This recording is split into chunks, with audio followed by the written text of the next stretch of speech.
Welcome to Think Like a Dog podcast, where we explore dog behavior and psychology-based training to help your dog achieve their full potential. All right, welcome back to Think Like a Dog podcast. And today we're going to talk about pack positions. This is a much requested episode. We've had lots of people write on the email, on Instagram, just asking to go more in depth about pack positions.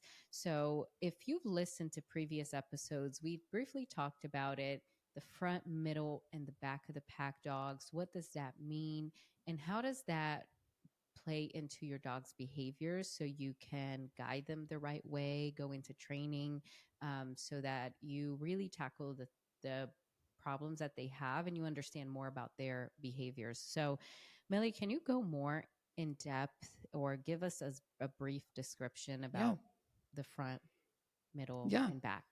Yeah, this is one of my favorite topics to talk about because there's so much to it. So pack positions are really like a job description almost. So the way that I look at it, it's like if a litter of puppies is born, right? And it can be a litter of Great Danes, Chihuahuas, mixed breeds. It's not a breed thing. But there's going to be one very front of the pack puppy, one very back of the pack puppy, and a ton of gradiency in between. So the front of the pack is normally, the personality traits of them are kind of aloof, right? So not what we would think of as a front of the pack dog. Their job in the pack, though, is to provide protection and direction to the rest of the pack. So they are the ones who are kind of the final say in that pack. Middle of the pack, though, you're kind of what we think of when we think of dogs, right? So our happy-go-lucky party animals, life is a party, doesn't take too much seriously. Their job in the pack, though, is actually communication between front and back of the pack. So they actually keep the front of the pack a little like less serious. Hey, come play with me. And they keep the back of the pack a little less worried, right? Hey, come play with me. So they're kind of the glue that holds everything together. Back of the pack are dogs who personality wise are really sensitive to their environment. So they are picking up on sights and sounds and even emotional shifts in people who walk in the room. So they know everything. They are very in tune to everything around them because their job in the pack is to identify or to alert the pack to potential threats, right? Not to identify whether or not that is a threat, but to basically alert. So what happens is back of the pack will hear something, let's say, and then they'll tell middle of the pack, hey, there might be a thing here. Middle of the pack has kind of the first say of whether or not this is actually something we need to worry about. If middle of the pack isn't, because they're more forward, right? They'll either, let's say it's a lizard, they'll try to play with it, and they'll be the first ones to be like, no, it's not actually a threat. But if they don't know, right, then they bring that to the front of the pack. Okay.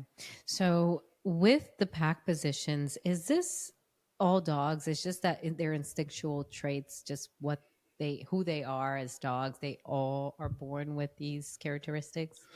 Yeah, it's how it works in a family, right? So without getting too much into the debate of dominance theory versus like breeding pairs and all of that, right? So because there is so much debate around that, it's really how an organization works, right? Whether that organization is a family, whether an organization is a business, right? So there's somebody who makes the rules, enforces the rules, and is the final say. And then there's followers, right? And those followers tend to have, shift positions based on what it is that we're doing in that moment, right? Mm-hmm. So it is something that it's instinctual to the dogs.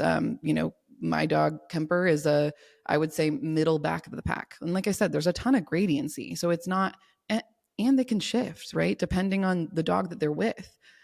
So sometimes a dog who is very back of the pack, if they're put with a more back of the pack dog, they look very middle of the pack, right? They take on that position. So it's really wherever holes need to be filled. Okay.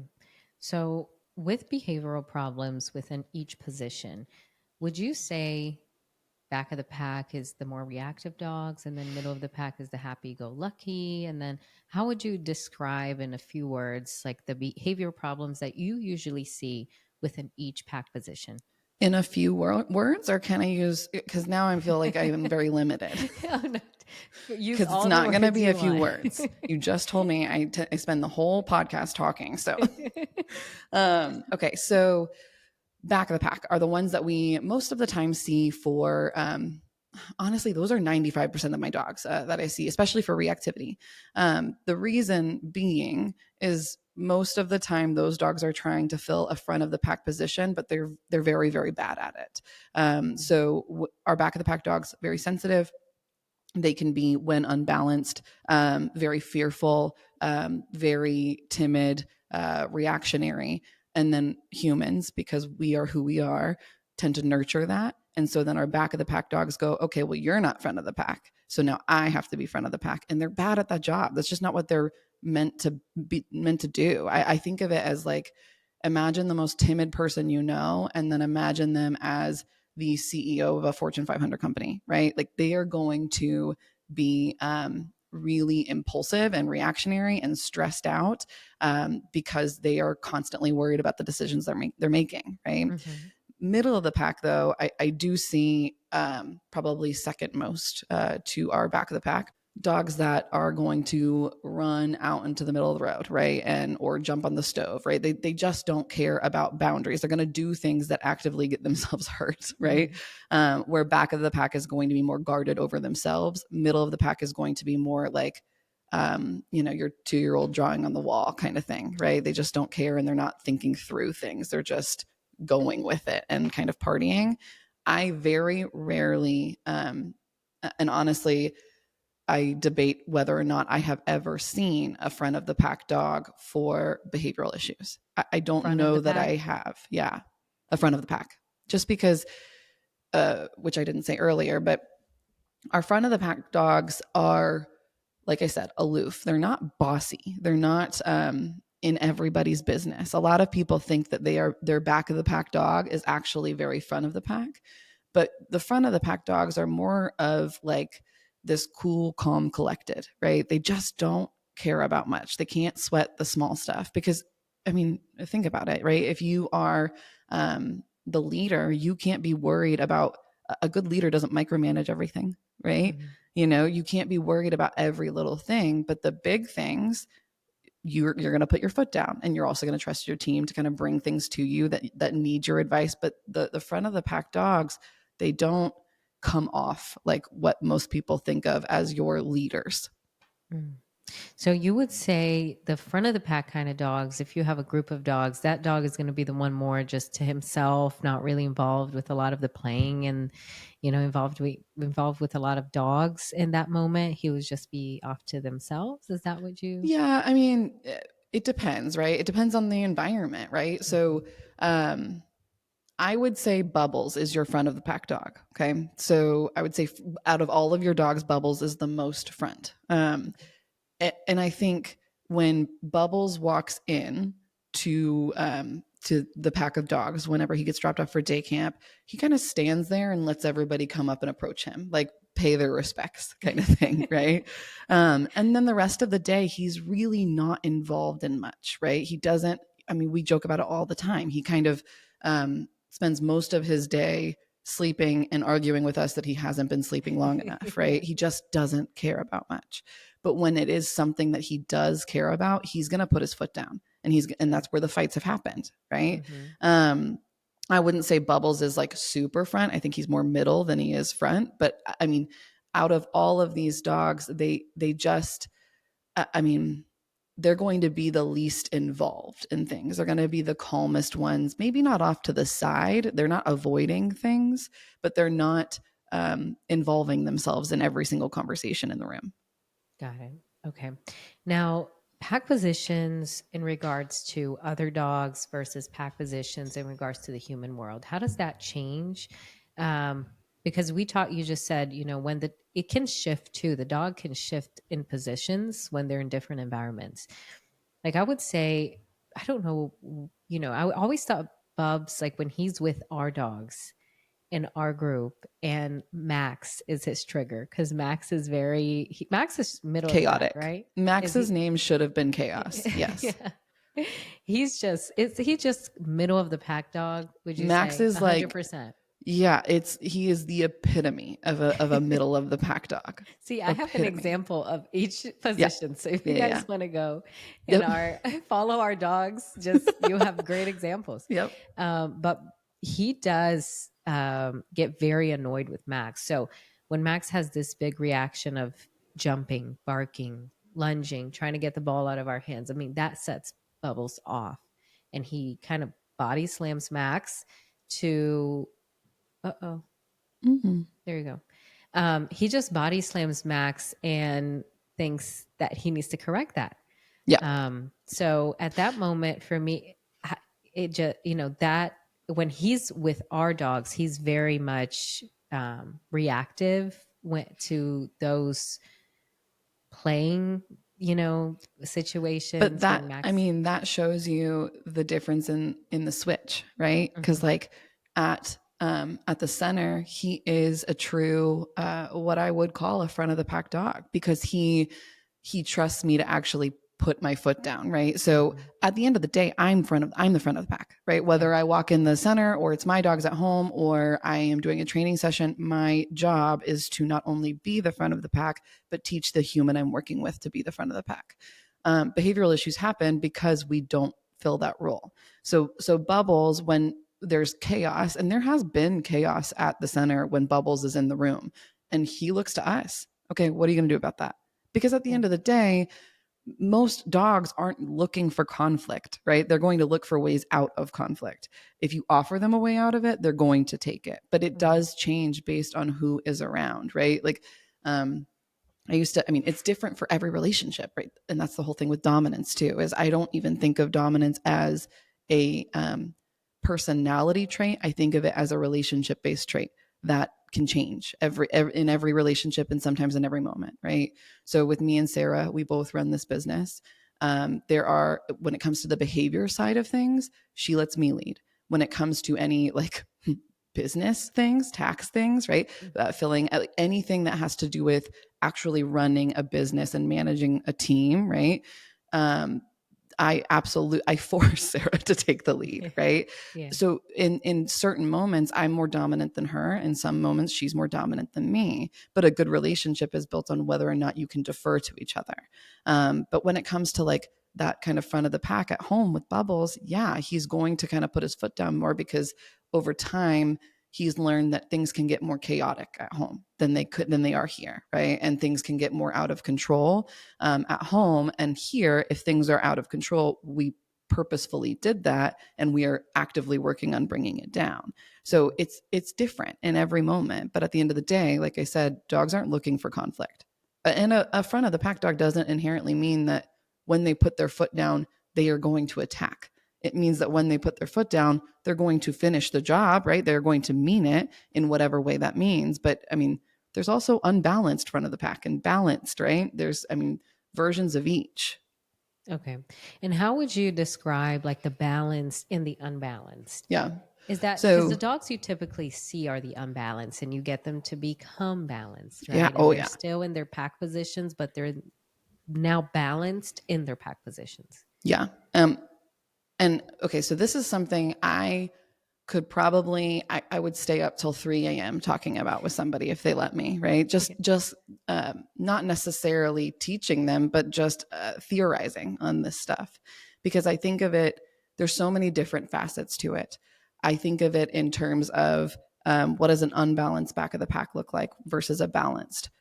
How much of that is nature versus nurture, right? How much of a balanced back of the pack is balanced because of I taught them different coping mechanisms? Or is it that they are unbalanced because they feel like they have no other option but to react, right? How much of this is something that I can teach? And obviously, that is the part that I fully believe that a balanced back of the pack is a dog who just learns healthy coping mechanisms to deal with that stress and has a middle or front of the pack to go to deal with their problems. But there's also, like you kind of asked before, what does a back of the pack dog look like in a feral pack of dogs living in the woods, right? Where there's not a lot of humans around versus a back of the pack dog living around vacuums and cars and things that just aren't natural to them. Does that look different? If your dog is afraid of these things, does that automatically make them a back of the pack? Or is it, is that normal for a dog to be afraid of something that isn't natural to them? That's, I mean, like I said, I could go on forever about it. But your question was the balance versus unbalanced. Okay. Balance back of the pack is going. Kemper, I believe, is as balanced as I can get today. Balance back middle of the pack. So that's going to be the example that I use.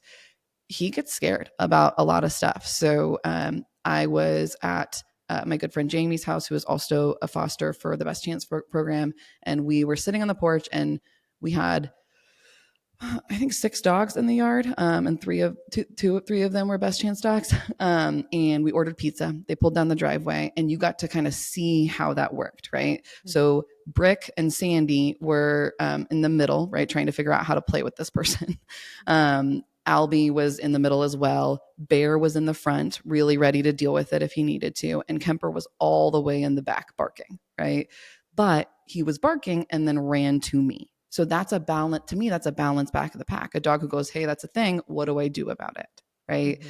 An unbalanced back of the pack is, hey, that's a thing. I'm not going to check in with you. I got to go take care of this problem by myself. Does that make sense? Yeah. So, I mean, they're coming back to you to check in with you. I think that's what makes them balance, is looking at you for information instead of trying to go deal with it themselves. Right.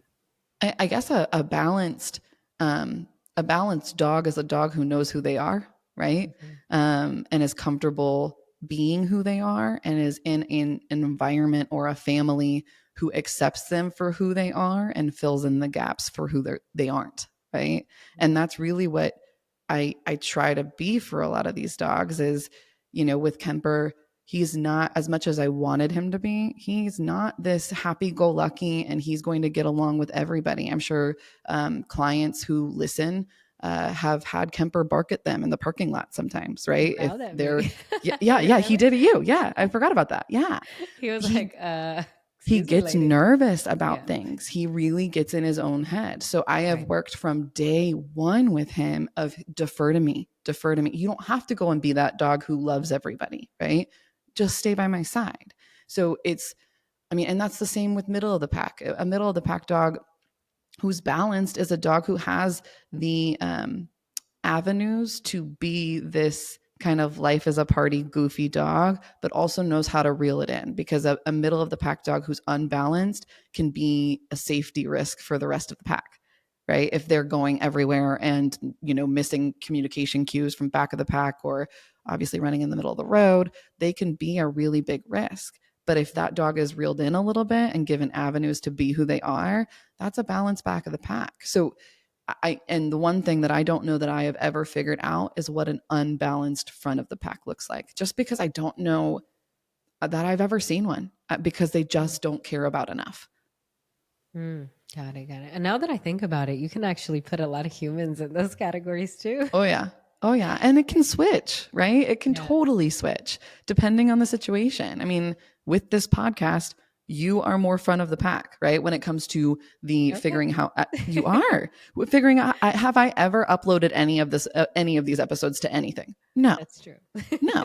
But when it comes to deciding like the topics and like figuring out the questions and things like that, I take the lead. So it's not this like, it's not this kind of thing that we force our dogs into. It's respecting them for the talents that they have, the skills that they enjoy practicing, the things that they love to do, and then filling in the gaps on everything else, just like a good friend does. That's the way that I look at it. Yeah. It's important to really understand what your dog needs from you. It's a lot of people argue that, dogs, they have lost their instincts, right? They're just made to be our companions, and that's the end of it.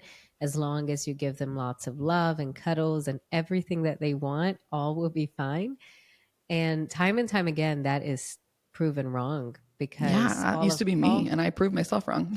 All these dogs that we rescue, and we have now a tiny Yorkie that we just little Geo.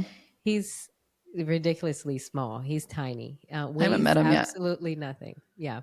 He's tiny. The tiniest dog you've Would you ever say seen. he is smaller or bigger than a duck? Smaller. But would you say he sounds exactly like He or sounds exactly like a duck? exactly like a duck. What's the name of the duck from Minnie Mouse? What's in Mickey Mouse, I Minnie really wish you Mouse? hadn't asked me this while we recorded because I didn't know Okay. before we recorded A and lot now of I'm going to get made fun you of. guys know the duck from the You know, Minnie the Mouse Disney duck. Clubhouse, the Disney duck. He sounds exactly like Donald. that duck. Donald. His name should have been Donald. It's because I pictured Sarah yelling at me for not knowing, and then I immediately knew it. There you go. Motivation. So he sounds just like that duck. But that little dog, I mean, he's adorable. He's tiny. He's, pure Yorkie. He's ridiculously cute, but somehow landed in the shelter. Right. And it makes us think we never know how that dog ended up there. We don't know the circumstances. We don't know much about his history. He's just, most dogs that are in the shelter are listed as strays because people just drop them off. They don't want to pay any kind of fees because sometimes when you surrender your dog, you have to pay a surrendering fee. So lots of dogs are just listed as strays, and this strays. So this little dog, he is impossible to become a lap dog. Like most people want that dog to be on them, carry them around, put them in a purse, walk around with them because he's that dog that people Mm-hmm. get for that reason.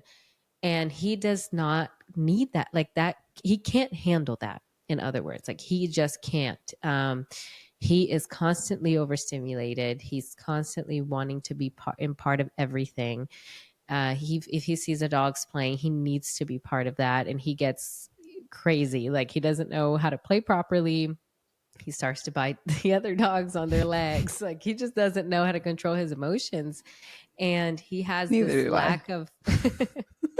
He has just this lack of confidence that makes him have to mark everything. Like he Well, just and he's also not neutered too, he's which not is playing neutered, into it right? for sure.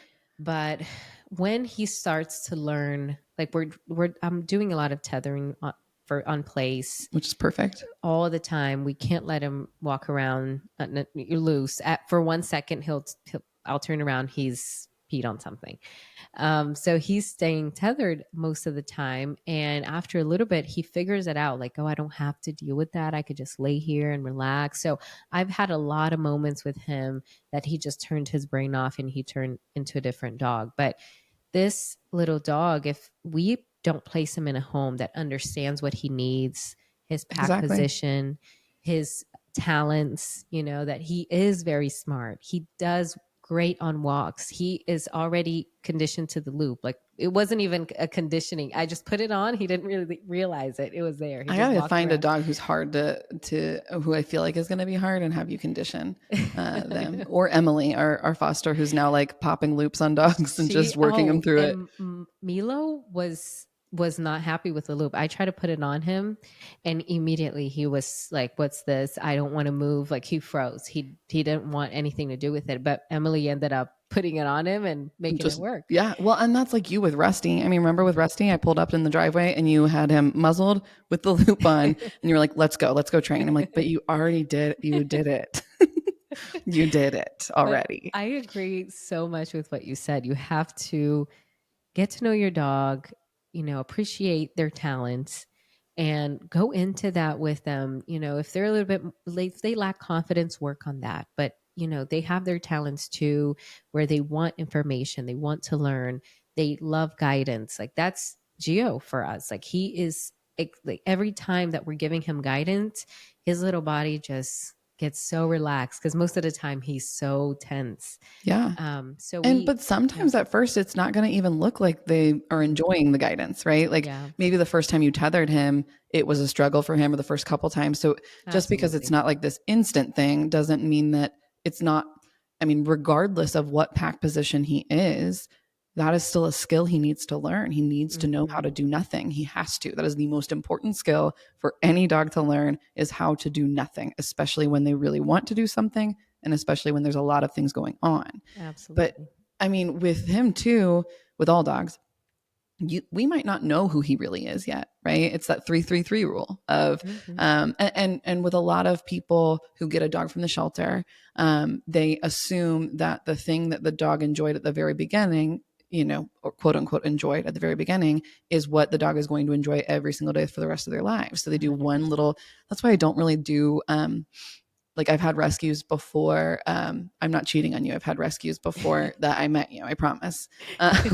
Asked me to come and do like temperament tests with their fosters. And I don't really do those because it can be different from day to day. How a Yeah. dog responds to something can be different from, just like me. I mean, how I respond to something can be different day to day based on the amount of sleep I got, the mood that I'm in. I mean, the amount of stress I'm in. Yes. It can be different. So just because one thing one time happened and your dog responded a certain way does not equal, don't rely on that, because that can be a very dangerous thing that people do of, oh, Rusty. my dogs ate, a bunch of kibble together and Yeah. they didn't fight.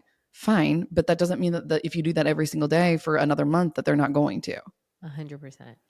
Oh my gosh. I mean, everyone, lots of people, or the people that we encounter, they want a dog, they have good intentions, but then again, they want to put their dog in a box. Like they just Mm-hmm. think that's who they are, or something went great once. They think it's going to be like that forever. They went to the dog park, everything was well, but in reality, nothing was really going Yeah. well in that Yeah. interaction with other dogs. Rusty was a prime example of that because when Mm-hmm. he just came out of a very overcrowded shelter. He was stuck in a kennel for days and days. It was all bad. And when he got to us the first day, he would react to a bark. He couldn't smell another dog. He couldn't hear a sound. He would just freak out. And I thought it was funny because today the landscapers came and they blow the yard, they cut the grass, they're doing all these things. And the only dog that I can leave loose in the turf area is Rusty Yeah. because he is the only one that sits there and just watches them work.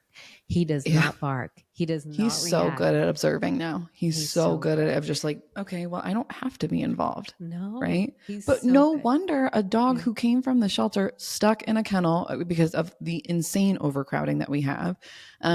Not us as a rescue, but in the South in general, really right now. But no wonder he comes out of that environment going, well, I can't observe. I'm in a kennel with 5 other dogs. I have to interact, right? Like Mhm. I am in a very small space where I don't have the option to move back and move away. I'm involved. I'm in it, right? Of course, he came out of the shelter like that. That doesn't necessarily mean, I mean, it's the same for puppies, right? I picked, like an idiot, I picked Brick out of a litter, right? First of all, I picked Brick out of a litter, met his mom. His mom looked almost exactly like Kemper, the same size. So I was like, cool, another pit mix. This is going to be great. Probably another I need larger to add a breed. picture of Brick to Yeah. this exact I can video. send you a picture of his mom Because you too. can't imagine him. Like No. you can't describe him. Brick's new tagline is he's just not from here. Like No, he's not. he's not weird. He's just foreign. Like he's just Yeah, not from this planet, he's not. right? They don't make dogs like him. So, but I picked him out of a litter specifically because he was the dog who, out of all the puppies, he was kind of off to the side, right? Not necessarily, he was not scared by any means. He just didn't care. So I was like, cool, great. I need an aloof dog because, Right. I mean, Kemper is not aloof by any means. Kemper is very connected to me and struggles to observe, right? Especially if it's me involved in something. So I wanted, one to, and that's another thing that people don't do is that they pick a dog that they want, not a dog that's going to fit with their other dog. And I do believe it's kind of like puzzle pieces, right? Mhm. So making sure there's a good little dynamic before you adopt your second dog or your third dog. But with Brick now, yes, he, don't get me wrong, has amazing observing skills. Like I can't think of any time he's had any issues in the crate from day one. And I got him at 10 weeks old, like from day one. He's great at observing in a lot of different scenarios. But he is also nervous. He gets, I mean, he's more back of the pack than I thought he was. But that's because I met him one time when he was 10 weeks old, and I based my decision off of how he responded to the rest of his litter mates, right? Mhm. Now, which is fine because I did get actually some good information from that. I didn't choose the puppy that came up to me and Luke immediately, because that's going to be the very forward puppy that I'm going to constantly for the rest of their life have to reel back in, right? Mm-hmm. I didn't choose the puppy that didn't care about me because they were so busy playing with their litter mates, because that's a puppy I'm going to struggle to get relevancy with, right? I know that. I chose the puppy who kind of walked up, smelled me, and then went away and laid back down, right? He didn't necessarily care too much about us. And I do get the benefits from that, but that doesn't mean I know who he's going to be for the rest of his life, right? That's not the whole puzzle. Also, he's still a baby, right? He's not even a year old. Kemper, when he was 6 months old, was so different than the dog he is today, for better and for worse, right? There are things that at 6 months old, Kemper would have come running up to you in the parking lot and jumping all over you. Okay. Yeah. Now he's more a little bit like suspicious, right? He's because he's hitting social maturity. He is who he's becoming, right? And I made room for him to be who he is and gave him a way to safely do that. And I think that's a big misconception too, is that we can kind of see this snapshot of a dog, whether it's a puppy or a meet and greet or whatever, and whether we want to put that dog in a box because we are scared of that dog changing Mm-hmm. from who they are when we met them, or we want to put that dog in a box because we are worried that that dog won't ever change, like Rusty, right?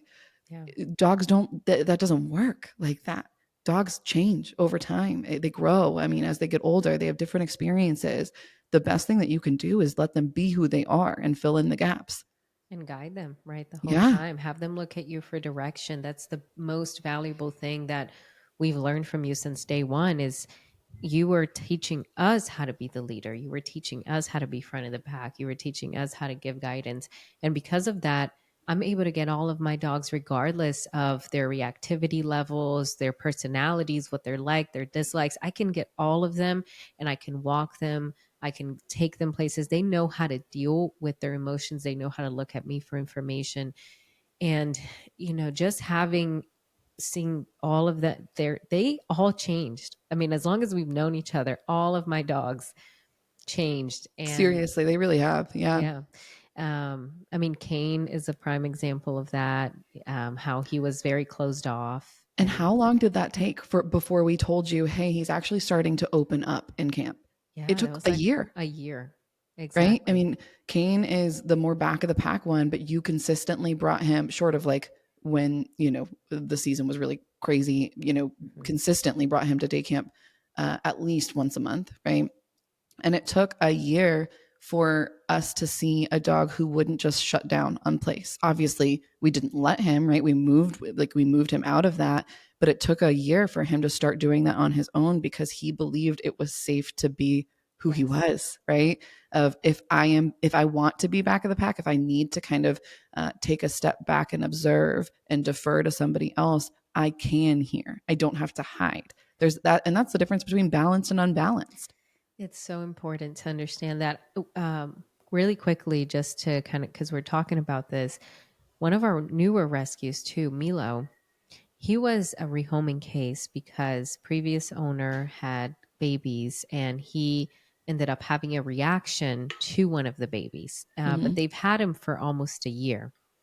So her you know concern was that that was going to happen again, that big reaction that he had. He didn't bite them, but I think it looked like he was going to. And this is a Mm-hmm. doodle, like a medium-sized doodle, and that's what it looked like. That reaction that he had, it looked like he was wanting to bite one of the babies, I guess, and the mom didn't want to deal with that. So she did the right thing. She looked for rescues. There were tons of people wanting that doodle. I bet. But she reached out to us and she just wanted help to Yeah. find a good home. Yeah. So thankfully, she did all the right things. She got him neutered, she got him vaccinated. That was the one rehoming case where the owner actually cared Yeah. enough to actually drive the dog to us and give us his vaccine records and actually do the minimal stuff that's really going to help us Yeah. build that dog on and help him find a family. Because a lot of the rehoming cases that we have is just, here's the dog, you come, the first person that comes will get this dog, and we And don't know anything about them. we don't, I mean, you and I don't judge people for rehoming their dogs. We really Absolutely don't. not. It's, if you are needing to rehome your dog, that's your prerogative. And I'm sure if that is a decision that feels right for you, we respect that.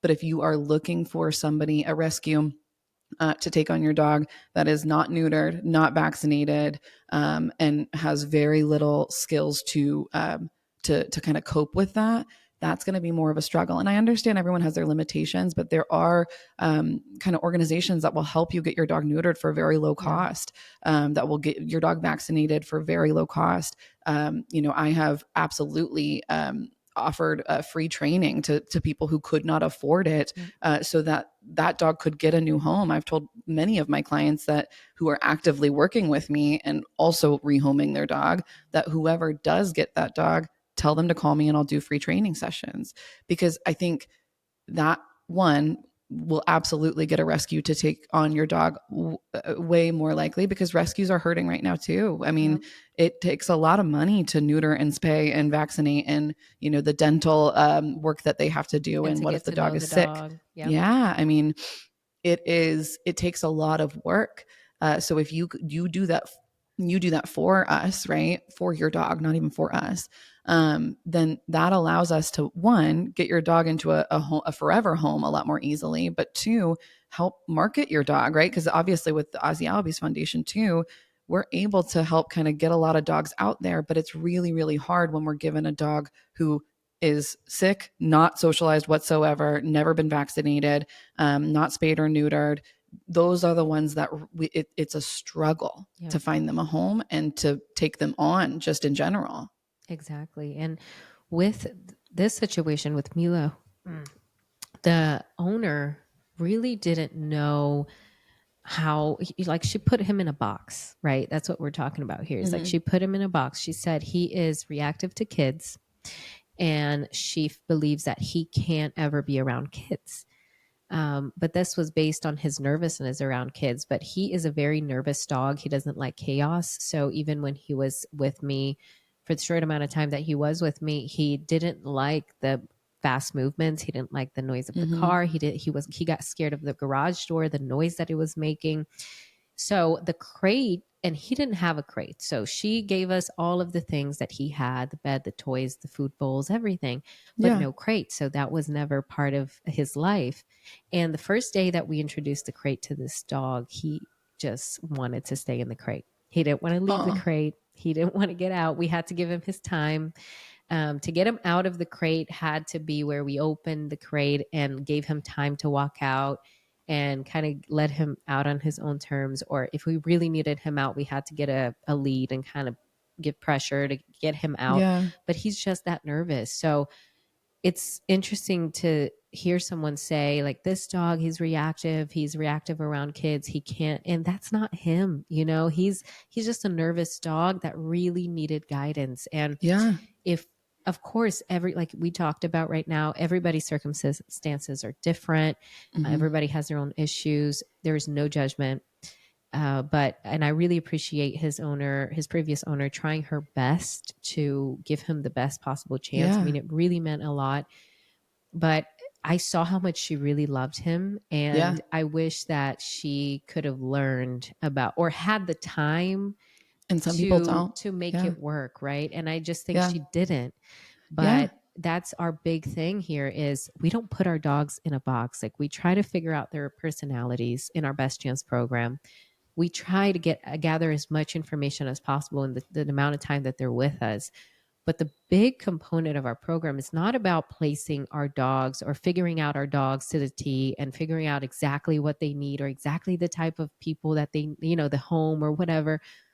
We try to give the humans the tools they need to be with that dog for lifetime, Yeah. and to kind of cater to who they turn to be. So if in 3 months they're a completely different dog, you have the tools to deal with that. Exactly. You know Exactly. how And to be that's there what we for did at them. the very Yeah. beginning. Like when I think you said that at our first session when I first met you, of, oh, this is really you teaching me not just what to do in this moment, but what to do in all of these moments. Because I tell people all the time, I can't go over exactly every situation that you are going to be in with your dog, because one, I don't know how they're going to respond, and how they're going to respond should change how you respond. Yeah. And two, it's not possible, right? So I have to kind of talk you through the psychology of it, which is why pack positions is something that I do explain in almost every new client session, right?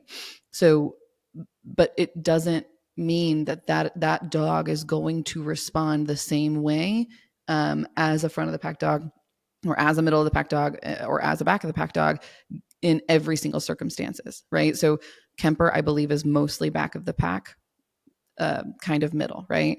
But when he walks into the pack of dogs at work, because he comes here every single day with me, right? He's very front of the pack, right? He kind of walks in and he does the same thing that Bubbles does, right? He kind of has everybody pay their respects to Kemper, right?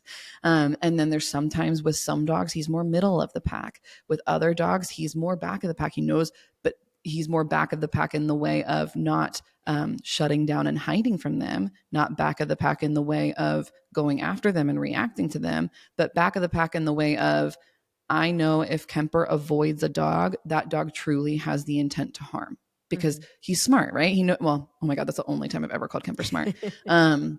He is emotionally intelligent. He knows how to read a dog, right? Yeah. So, I mean, I've had the trainers pick Kemper up from my house so that they could use him for a training session, so he could read a dog, right, for them.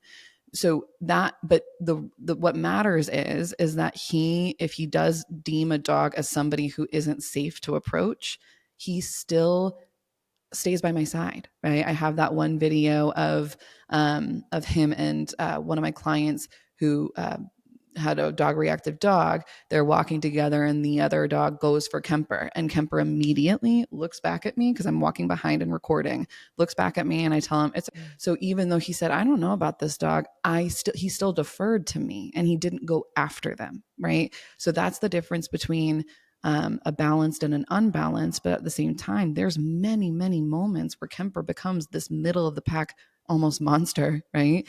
And then there's other moments where he becomes very front of the pack, but it depends on his comfort level and his skill level in those areas. It's a fluid picture, and it should be. I mean, dog ownership over, the 10, 12, 14 years that you have your dog, it should be very fluid. It should be. Oh yeah. Or maybe 31 years. You know that dog, that old dog that passed away at 31? No. No, he was the oldest dog alive, and he had 31 years on this earth. Oh my God. All right. So here we have a question. It said, so we'll go into one question real quick. Okay. Hello, I love your podcast. My wife and I were listening to your recent episode on separation anxiety in dogs, and we were surprised to hear how much it resonated with our Aussie. She has never shown any signs of issues when we leave or had issues with her crate, but when we are around, she's slightly reactive and will bark at any noise that she hears. Based on your podcast, it seems like she's a typical back of the pack behavior, and we need to be better about acting like the front of the pack or middle, so that she knows she can relax a bit and that each noise is taken into consideration. It's not a threat. We were hoping that you could expand a bit more of the techniques and steps that you do to get there. You mentioned telling her to lay down and settling more boundaries in the apartment so that she knows that she is the dog. But what would be the most productive ways for us to handle each time that she reacts to something? Thank you very much. Looking forward to hearing more from you, Tyler.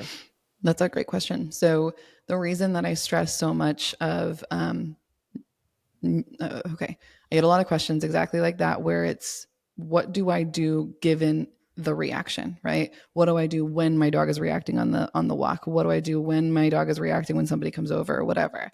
And I tell people, one, yes, we can go over that, but two, what you do in those moments won't matter if you haven't changed how you live with your dog in all the other moments, right? So she sort of mentioned, I'm assuming, I think, because I can't remember if you said a name, but they mentioned that setting more boundaries on a day-to-day matters, because regardless of if you have a front of the pack, middle of the pack, or back of the pack dog, you still have a dog living in a human world. So you still have a being living in your household that you have more information on than in the world around you than that dog, right? So you know whether or not the vacuum is actually a bomb. You know whether or not the postman, the Amazon delivery driver. I can't think of the word. Postman? Postman. I think it's Postman. Great. Wait a minute, Mr. Postman. Isn't that a song? Is that? I want to say whether or not the post office, but that's a building. Doesn't matter. Postman. The Amazon delivery driver. Is actually coming to rob you. You know those things. So regardless of if you have front, middle, or back of the pack dog, you still need to be setting those boundaries so that you can let your dog know that there will be situations that your dog needs to defer to you, because you have the information on what to do in that moment to keep everybody safe. Okay.